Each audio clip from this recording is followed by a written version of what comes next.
En Chine, Félix Tshisekedi rencontre son homologue Xi Jinping, une visite d'État haute en couleur. Le président congolais est allé défendre les intérêts de la RDC dans le contrat qui avait été jugé contrat du siècle.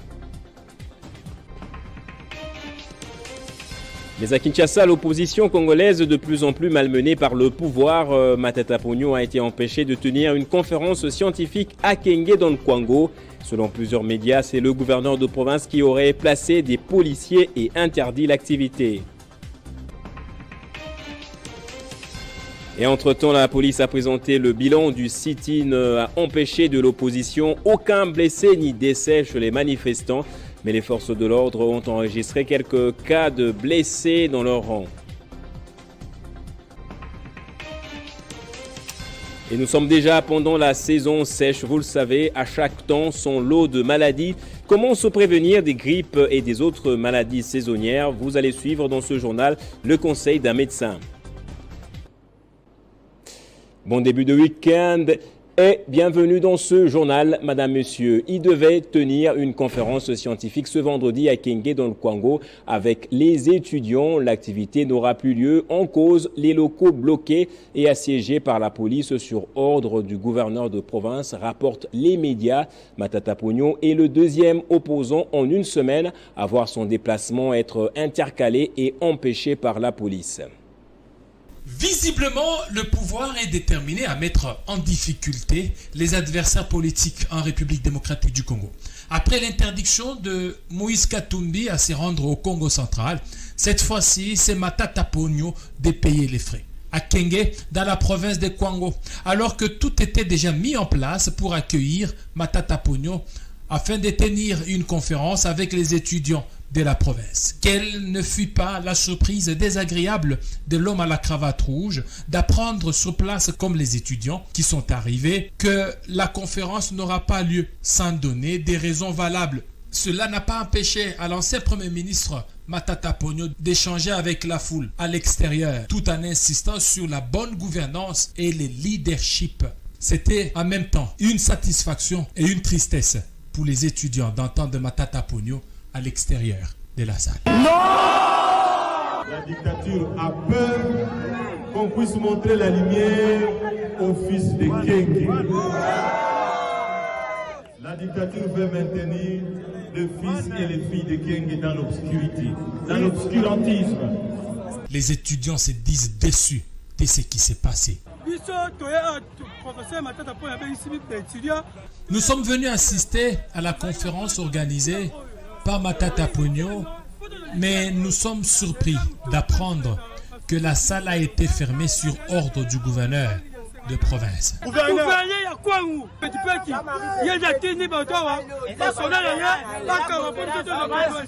L'homme à la cravate rouge, Matata Ponyo, ne compte pas désarmer, malgré les menaces et intimidations du pouvoir dont il est victime.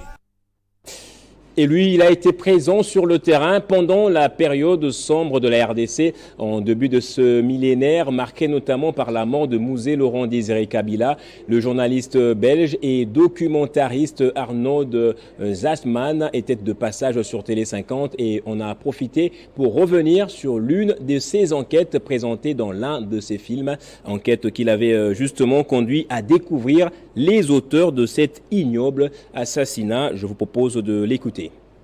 Même lui, je crois, moi je l'ai rencontré à ce moment-là, j'ai interviewé quelques semaines après qu'il soit nommé. Bon, j'ai eu en face de moi quelqu'un qui n'avait pas l'air très préparé à prendre le pouvoir. Et donc d'ailleurs, je dément totalement, moi, parce qu'après j'ai fait une enquête sur l'assassinat. Et d'ailleurs, je veux dire, moi j'ai vraiment exploré toutes les pistes. J'ai bien vu à travers cette enquête que Joseph Kabila n'était pas du tout préparé, n'avait rien à voir avec l'assassinat de Laurent Désiré Kabila. Et bon, c'est par un concours de circonstances, il a été le plus petit dénominateur commun entre les barons du régime, les Mwenze Kongolo, Gaëtan Kakuji, tous ces gens qui étaient, Abdoulaye Herodia, tous ces gens qui étaient autour du chef de l'État à l'époque, qui se sont dit non, avec lui au moins on n'a pas de problème. D'ailleurs, je me suis laissé dire que Gaëtan Kakuji, il avait un peu des ambitions à ce moment-là, mais les autres lui ont dit non.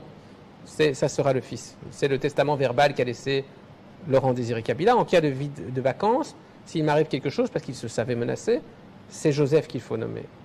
Donc, Il y avait quand même, il a tout de suite, il est parti aux États-Unis, il a quand même été bien reçu. Je pense qu'il y avait une attente et qu'il a été plutôt bien reçu, bien accepté.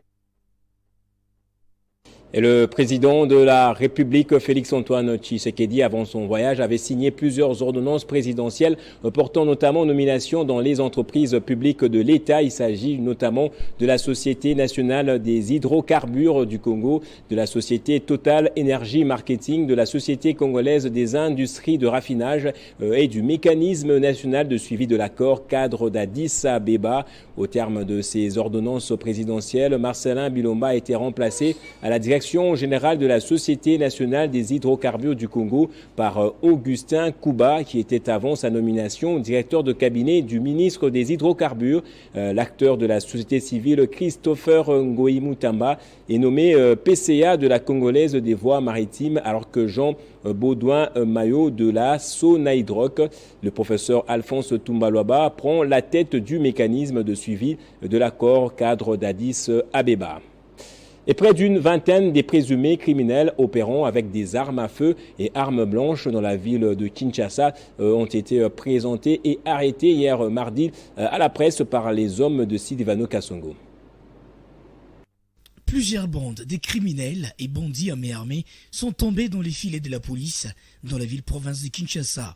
18 personnes, réparties en 8 bandes, ces inciviques ont, selon la police et les témoignages, sémé la panique, la terreur et la désolation dans la ville-province de Kinshasa. Mais les hommes de Sylvano Kasongo entrent ici à leur mettre la main dessus. La première bande opérait avec de fusils de calibre 12 dans la partie est de la ville de Kinshasa, selon la police. Novembre 2022, vol à main armée, quartier Kimbangu 2, dans la commune de Kalam, au cours duquel $1000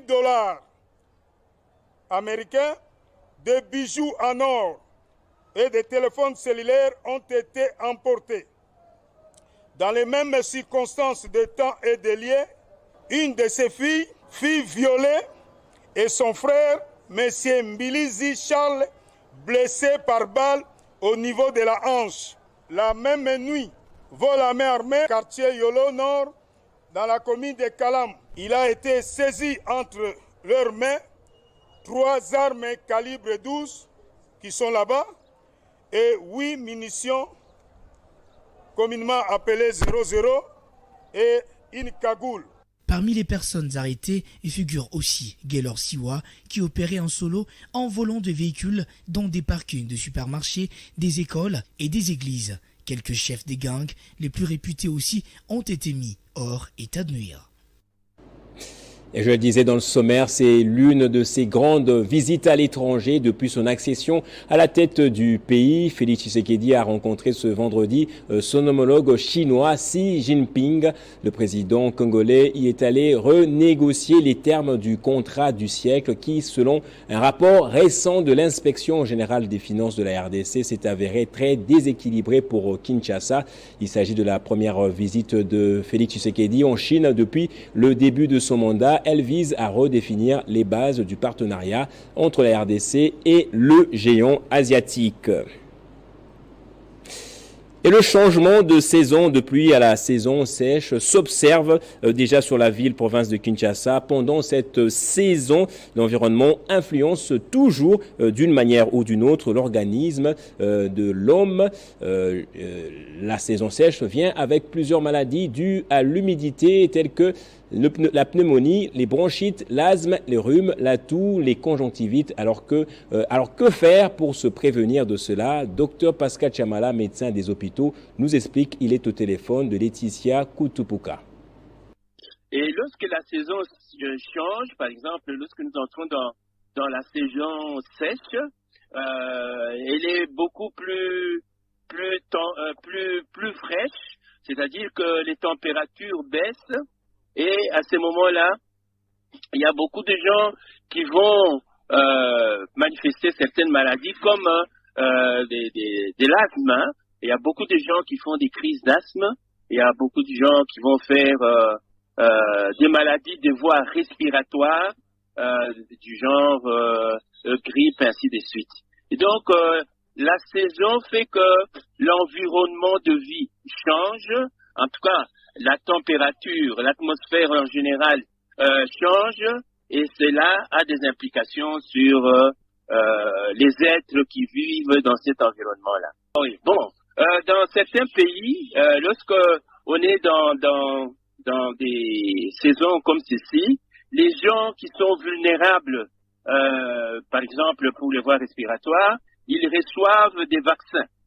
Il y a chaque année des vaccins qui sont fabriqués pour que ces gens, donc les vieillards, les enfants, puissent être préservés des maladies des voies respiratoires.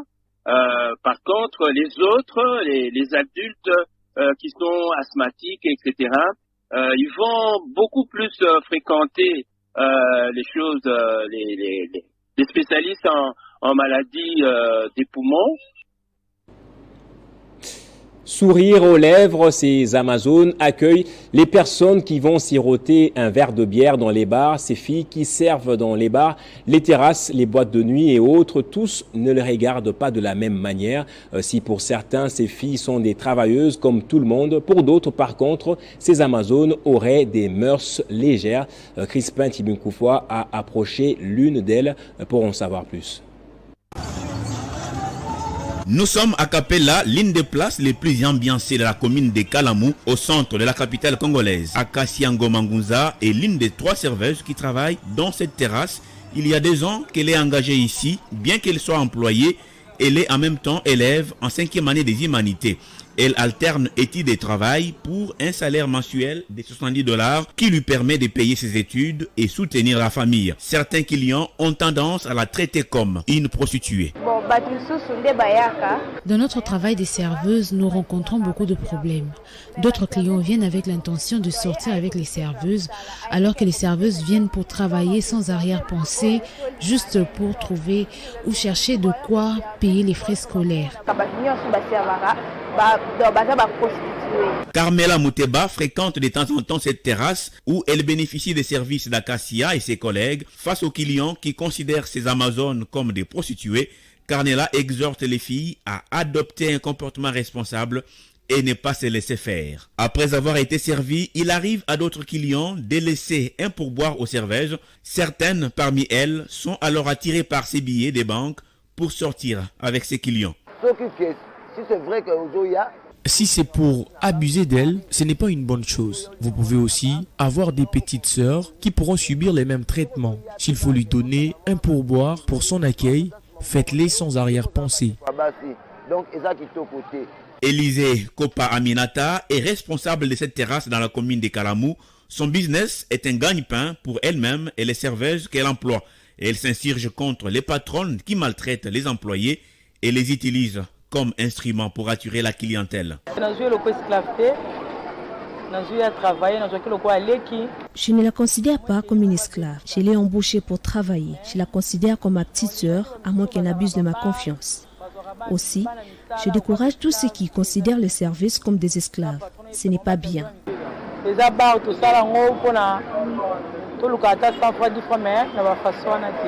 Les habitudes ont la peau dure, dit-on. Ce n'est pas aujourd'hui que cette perception négative peut changer sur ces filles.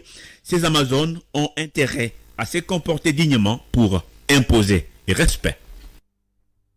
Et c'était également dans le sommaire, la police a rendu public le bilan du sit-in de l'opposition d'hier jeudi. Aucun cas de blessure et de décès n'a été enregistré du côté des manifestants. 4 blessés dans le rang de la police. Les forces de l'ordre n'ont émis aucun tir à balles réelles ou en gaz lacrymogène.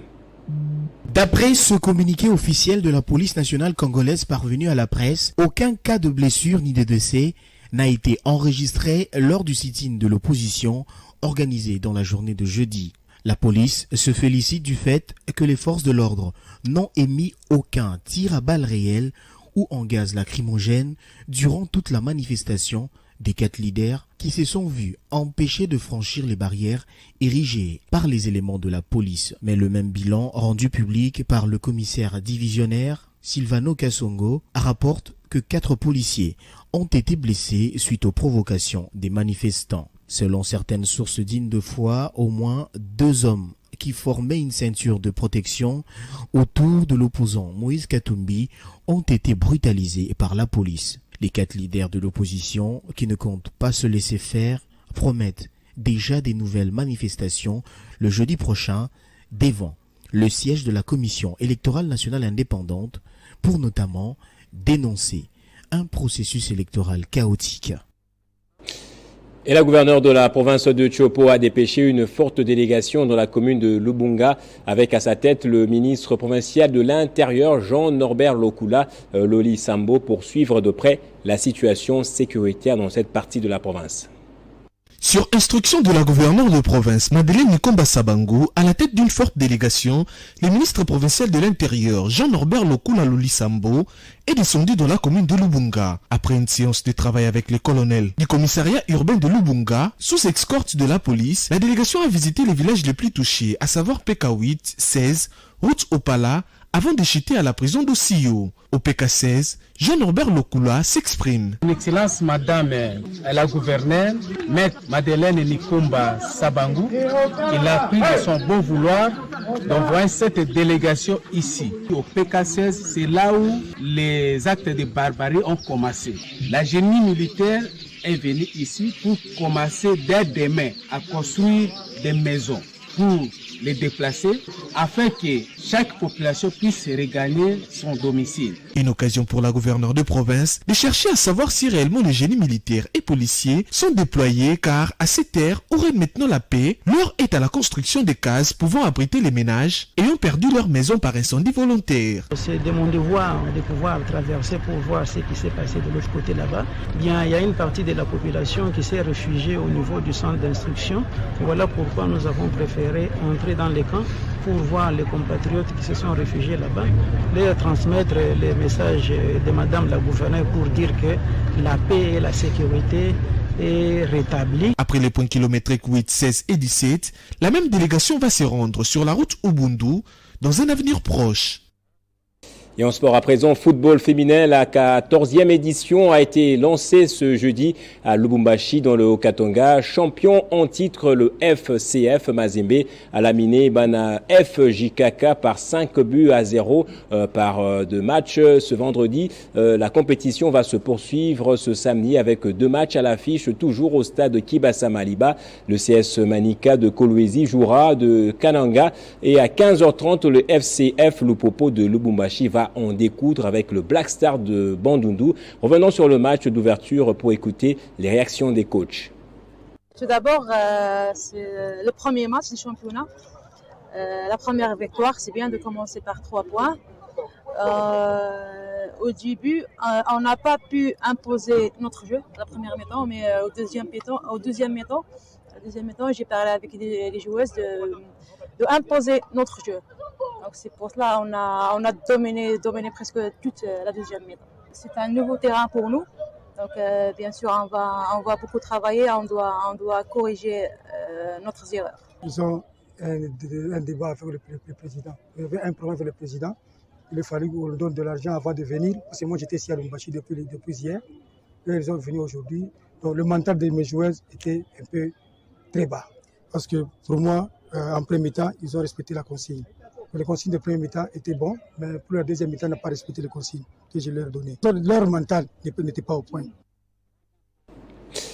En tennis, la RDC va accueillir la Davis Cup à partir du 19 juin prochain au cercle de Kinshasa. Les Léopards se préparent d'arrache-pied quant à ceux en attendant le financement du gouvernement congolais qui tarde à venir, mais 6 pays ont déjà confirmé leur participation. Après avoir participé à la Davis Cup de Kigali et remporté la médaille de bronze, les Léopards tennis de la RDC, à travers la fédération, se préparent pour la Coupe du Monde dénommée Davis Cup Zone Afrique 5 qui va se dérouler à Kinshasa le 19 juin prochain. Comme à l'accoutumée, la Fédération congolaise de tennis se prépare déjà à construire un court central des rénaux pour recevoir des rencontres des équipes nationales en 3 manches, les simples et les doubles. La tâche ne s'annonce pas facile pour les tennismen congolais, à savoir Christian Saïdi, le numéro 1 de la RDC, Arnold Ikondo, vice-champion du Congo, Et puis un pro qui évolue du côté des États-Unis, William Mushamuka, qui sera accompagné de son frère cadet, Daniel Mushamuka, celui-ci déjà médaillé d'argent aux Jeux de la jeunesse en Algérie. La seule difficulté actuellement est l'accompagnement financier du gouvernement congolais pour la team nationale qui doit défendre l'honneur de la RDC et s'y qualifier à la seconde zone pour titiller les grandes nations des tennis.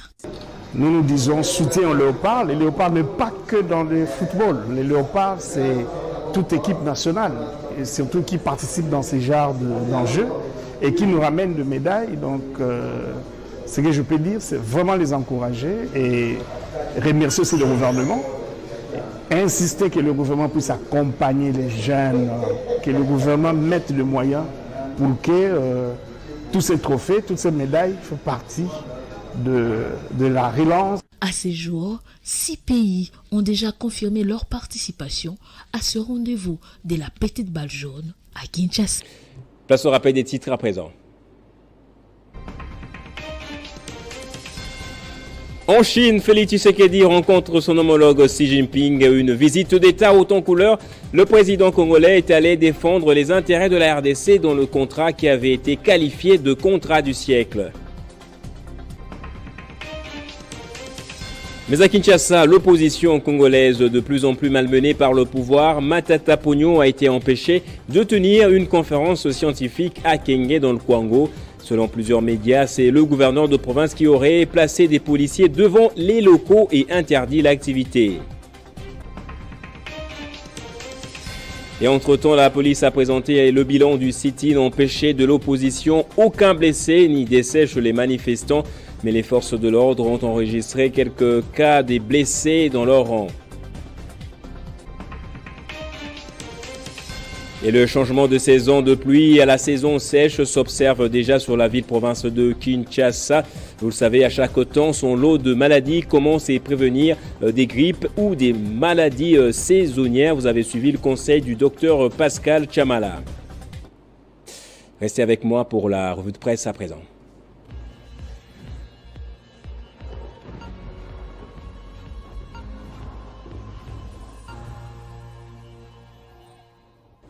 Et la revue de la presse est avec Grace Salambo, qui me rejoint lentement de l'autre côté du studio. Bonjour et bienvenue à vous, Grace. Bonjour Gaëtan. Un seul sujet dans cette revue de presse, le sit-in avorté de l'opposition fait la une des journaux parus ce vendredi. Tout à fait Gaëtan, et à ce sujet, la prospérité titre, élection 2023, Félix Tshisekedi persiste, les opposants résistent.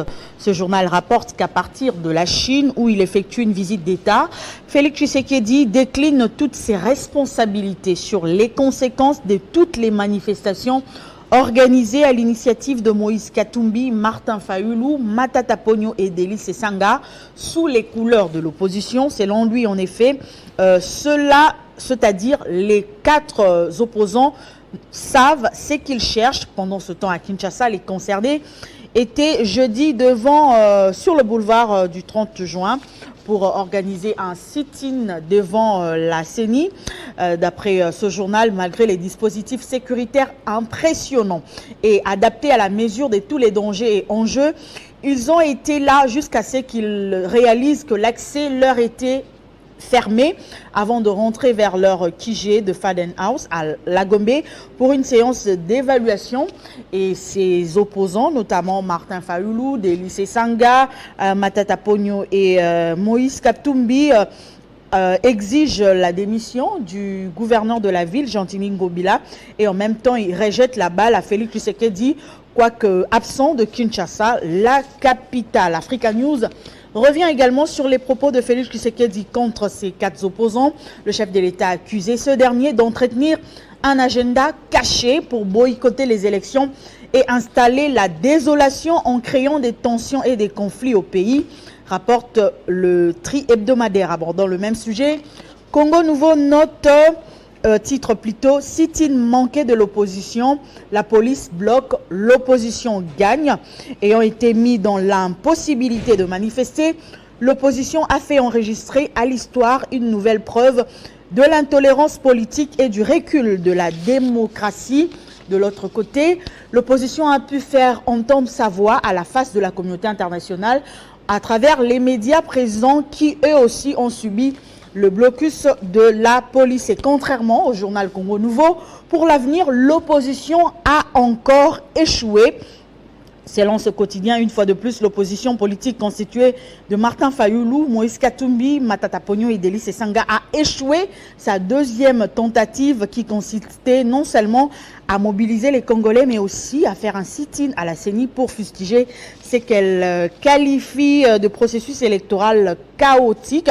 Et au journal de poursuivre, visiblement, et comme on a déjà eu à le dire, l'opposition qui n'est pas prête à aller aux élections veut multiplier les incidents, mieux créer les chaos qu'ils attribueraient au pouvoir en place. Une manœuvre dilatoire qui ne passera plus, d'autant plus que au niveau de la CENI, le compte à rebours pour l'organisation des élections a déjà commencé. Et pour finir, Africa News Media signale qu'un opposant a encore été mis en difficulté. Il s'agit de Matata Pogno qui a été interdit de tenir sa conférence avec les étudiants à Kenge où il est arrivé ce matin.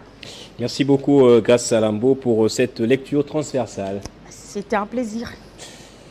Et c'est par ici que se referme ce journal. Merci à vous également de l'avoir suivi.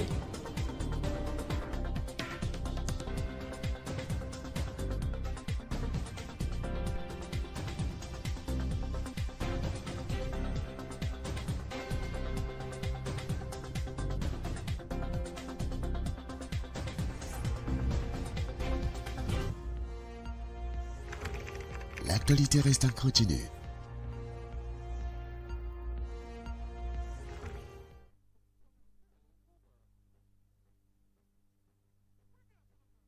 Les familles Moukaling, Mafik Mouad et Laurent Désiré Kabila ont la profonde douleur d'annoncer le décès de leur fille et sœur, Petroni Kapambe Moukaling, décès survenu le dimanche 21 mai 2023 à Kolwezi. Le deuil se tient à Lubumbashi en la résidence familiale, 6 au numéro 7 de l'avenue Biaï, commune de Lubumbashi. Le programme des obsèques se présente comme suite. Le vendredi 26 mai 2023, à 15h juste, levée du corps à la morgue de la polyclinique Afia Don Bosco. À 15h45, arrivée du cortège funèbre à la résidence familiale. De 16h juste à 16h55, recueillement. La messe interviendra à 17h juste et à 18h30, la veillée mortuaire. Le samedi 27 mai 2023, à 8h30, mise en place terminée. De 8h35 à 9h55, recueillement et dépôt des gerbes des fleurs. À 10h juste, départ vers la paroisse Sainte-Marie et Virginie sur l'avenue Rouet prolongée pour la messe de Requiem. À 12h juste, départ vers le cimetière Sapin 2, suivi d'un bain de consolation sur le lieu du deuil. Ce communiqué tient lieu de faire part et est signé par la famille.